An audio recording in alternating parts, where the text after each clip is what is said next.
आप जो स्क्रीन पर देख रहे हैं, जो कि एक डब्बे की मानंद नजर आ रहा है, असल में बड़ी मुफीद चीज है। इसे सिस्टम यूनिट कहते हैं। सिस्टम यूनिट में कंप्यूटर का हर वो हिस्सा लगा होता है जो उसको चलाता है। इसके मुख्तलिफ हिस्सों को कंट्रोल करता है और कंप्यूटर इस्तेमाल करने वालों को मुख्तलिफ फैसिलिटीज या सहूलियात फराहम करता है। इसको कंप्यूटर की केसिंग या कवरिंग भी कहते हैं। इसे केसिंग इसलिए कहा जाता है क्योंकि ये कंप्यूटर के अंदरूनी हिस्सों को ढांप कर रखता है और उन्हें हर किस्म के बैरूनी दबाव से बचाता है। आइए हम सिस्टम यूनिट को कुछ तफसील से देखते हैं। ये एक आम सिस्टम यूनिट है जो किसी भी सतह पर आसानी से खड़ा किया जा सकता है। ऐसे सिस्टम यूनिट की केसिंग को टावर केसिंग कहते हैं। हो सकता है कि आपके कंप्यूटर की केसिंग इससे मुख्तलिफ हो और इसमें लगी हुई चीजों की जगह भी मुख्तलिफ हो। सिस्टम यूनिट की सामने वाली साइड पर आपको ये कुछ पोर्ट्स, लाइट्स और बटन्स नजर आ रहे हैं। सिस्टम यूनिट पर लगे मुख्तलिफ बटन्स में से ये बटन पावर बटन कहलाता है। इस बटन की मदद से कंप्यूटर को ऑन या ऑफ किया जाता है। इसको ऑन करने के लिए इस बटन को उंगली से दबाते हैं। देखिए, अब ये कंप्यूटर ऑन हो रहा है। सिस्टम यूनिट पर लगी हुई लाइट्स ये बात जाहिर करती हैं कि कंप्यूटर चल रहा है या नहीं, और चल रहा है तो इस पर कोई काम हो रहा है या नहीं। ये एक डीवीडी ड्राइव है। डीवीडी रोम सिस्टम यूनिट के इस हिस्से में डालकर इस्तेमाल की जाती है। डीवीडी रोम के बारे में आप पहले ही जान चुके हैं। इसके नीचे लगे हुए छोटे से बटन को दबाने से इस ड्राइव का ट्रे बाहर आ जाता है।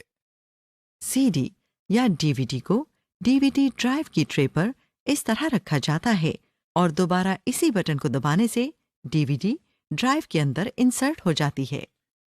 डीवीडी को ड्राइव से बाहर निकालने के लिए भी यही बटन दबाया जाता है। इसको दबाने से ट्रे बाहर आ जाता है और हम डीवीडी उठाकर बटन दोबारा दबा देते हैं, जैसा कि आप देख रहे हैं। यूएसबी डिस्क या फ्लैश डिस्क भी आपके लिए कोई नई चीज नहीं है। इसे भी इस्तेमाल के लिए सिस्टम यूनिट के मुख्तलिफ हिस्सों में लगाया जाता है, जिसे यूएसबी पोर्ट कहते हैं। इस वक्त आप सिस्टम यूनिट की बैरूनी साइड पिछली तरफ से देख रहे हैं। जिस तरह टीवी और दीगर बिजली से चलने वाली अशिया को बिजली के सॉकेट्स में लगाया जाता है, कंप्यूटर को चलाने के लिए भी बिजली की जरूरत होती है। लिहाजा सबसे पहला सॉकेट जो आप इस वक्त देख रहे हैं वो कंप्यूटर को बिजली फराहम करने के लिए ही इस्तेमाल होता है। इसको पावर कनेक्टर कहते हैं।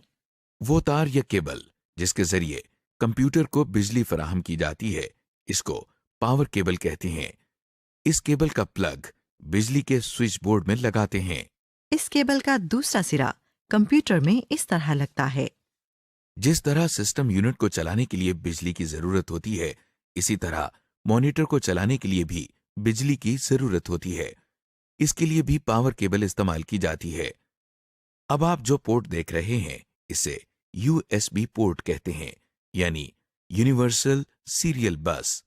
बहुत सी इनपुट आउटपुट डिवाइसेस मसलन webcam, scanner, printer, mouse, keyboard को सिस्टम यूनिट से कनेक्ट करने के लिए इस्तेमाल की जाती है। कुछ कंप्यूटर्स में ये कंप्यूटर की अगली और पिछली दोनों साइड्स पर होती हैं। ये देखिए, इसको इस तरह से कनेक्ट किया जाता है। कंप्यूटर्स में माउस और कीबोर्ड की पिन इस तरह की भी होती है। कुछ कीबोर्ड या माउस को सिस्टम से कनेक्ट करने के लिए ये पोर्ट्स इस्तेमाल करते हैं। माउस की पिन को इसमें लगाने से कंप्यूटर माउस के साथ कनेक्ट हो जाता है। इसे इस तरह लगाते हैं। ये पोर्ट जो आप देख रहे हैं इसको सीरियल पोर्ट कहते हैं। इसे गौर से देखें तो इसमें आपको 9 पिन्स नजर आएंगी। यहाँ पर भी स्कैनर और माउस वगैरह लगाए जाते हैं। ये पोर्ट पैरेलल पोर्ट कहलाती है। इसमें 25 होल्स होते हैं। इस पोर्ट में कुछ तरह के प्रिंटर लगाए जाते हैं। स्क्रीन पर नजर आने वाली इन पोर्ट्स से आप जरूर वाकिफ होंगे। ये वही पोर्ट्स हैं जो आप कैसेट प्लेयर یا ریڈیو پر دیکھتے ہیں۔ بعض دفعہ یہ کمپیوٹرز کی اگلی سائٹ میں بھی دی گئی ہوتی ہیں۔ ان کو پن ساکٹس کہا جاتا ہے اور کیسٹ پلیئر کی طرح کمپیوٹر میں بھی یہ سپیکرز یا مائکرو فونز لگانے کے لیے استعمال ہوتی ہیں۔ بعض سپیکر USB پورٹ کے ذریعے بھی سسٹم کے ساتھ کنیکٹ کیے جاتے ہیں۔ اس وقت آپ جو پورٹ دیکھ رہے ہیں یہ بھی ایک پیرالل پورٹ ہے۔ اس میں مانیٹر کی وائر کنیکٹ کی جاتی ہے۔ سسٹم یونٹ کے اندر جہاں ہارڈ ڈرائیو اور DVD روم لگائی جاتی ہے، اس حصے کو ڈرائیو بے کہتے ہیں۔ اگر آپ سسٹم یونٹ کے آخری حصے میں دیکھیں تو آپ کو ایک چھوٹا سا ڈبہ نظر آئے گا۔ اس ڈبے کو پاور سپلائی کہتے ہیں کیونکہ اس کے ذریعے کمپیوٹر کے تمام حصوں کو بجلی فراہم کی جاتی ہے۔ آپ دیکھ رہے ہیں کہ پاور سپلائی سے نکل کر کچھ تاریں ایک بڑے سے بورڈ کی طرف جا رہی ہیں۔ یہ تاریں کمپیوٹر کے مختلف حصوں کو بجلی فراہم کرتی ہیں۔ ہر ڈیوائس کے ساتھ کچھ تاریں لگی ہوتی ہیں۔ یہ تاریں سسٹم یونٹ میں لگے ہوئے ایک بڑے سے بورڈ میں جا کر لگتی ہیں۔ اس بورڈ کو مدر بورڈ کہتے ہیں۔ اسے مدر بورڈ اس لیے کہا جاتا ہے کیونکہ یہ کمپیوٹر کے مختلف حصوں کے درمیان تعلق قائم رکھنے کا کام کرتا ہے۔ مدر بورڈ پر موجود ان مقامات کو سلاٹس کہا جاتا ہے۔ مدر بورڈ میں ہی آپ کو چھوٹے چھوٹے بورڈز نظر آ رہے ہیں۔ ان بورڈز کو انٹرفیس کارڈز کا نام دیا جاتا ہے۔ ان کو مدر بورڈ کے سلاٹس میں لگایا جاتا ہے اور ضرورت نہ ہونے پر نکالا بھی جا سکتا ہے۔ کمپیوٹر میں سسٹم یونٹ کے باہر جو ڈیوائسز لگتی ہیں ان سے کام لینے یا کمیونیکیٹ کرنے کے لیے یہ انٹرفیس کارڈز ہی استعمال ہوتے ہیں۔ مثلاً آپ جانتے ہیں کہ ہم آواز سننے کے لیے اسپیکرز کا استعمال کرتے ہیں۔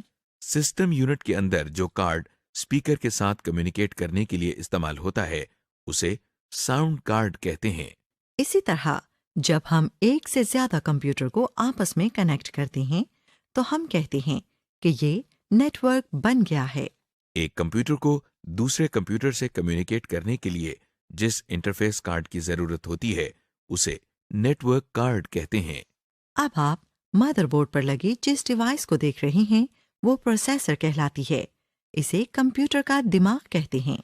جس طرح انسان کا دماغ اس کے تمام افعال کو کنٹرول کرتا ہے، اسی طرح کمپیوٹر میں ہونے والے ہر کام کے لیے ہدایات سسٹم یونٹ میں لگا یہ پروسیسر ہی فراہم کرتا ہے۔ پروسیسر کے اوپر ایک چھوٹا سا پنکھا لگا ہوا ہے جو پروسیسر کو ٹھنڈا رکھنے کے لیے استعمال ہوتا ہے، کیونکہ جب کمپیوٹر استعمال ہوتا ہے تو پروسیسر گرم ہوتا رہتا ہے اور اگر اسے ٹھنڈا نہ کیا جائے تو یہ خراب ہو سکتا ہے۔ ریم چپس جس کے بارے میں آپ پہلے ہی جان چکے ہیں یہ بھی مدر بورڈ پر ہی لگتی ہیں۔ مدر بورڈ پر جس جگہ ریم چپ لگائی جاتی ہے اسے ریم کی سلاٹس کہتے ہیں۔ آپ کمپیوٹر کو جو بھی ڈیٹا ان پٹ کرتے ہیں وہ سب سے پہلے میموری میں جا کر ٹیمپریریلی سٹور ہوتا ہے، پھر یہ ڈیٹا میموری سے پروسیسر میں جاتا ہے اور پروسیسنگ ہوتی ہے، پھر جو ریزلٹس نکلتے ہیں وہ میموری میں سٹور ہوتے ہیں اور ساتھ ہی آؤٹ پٹ ڈیوائسز کے ذریعے ڈسپلے ہوتے ہیں، اور ساتھ ہی اگر ہم چاہیں تو کسی سیکنڈری سٹوریج ڈیوائس یعنی ڈسکس وغیرہ پر سٹور بھی کر سکتے ہیں۔ اس طرح ہم کمپیوٹر سے بہت سے مفید کام لے سکتے ہیں۔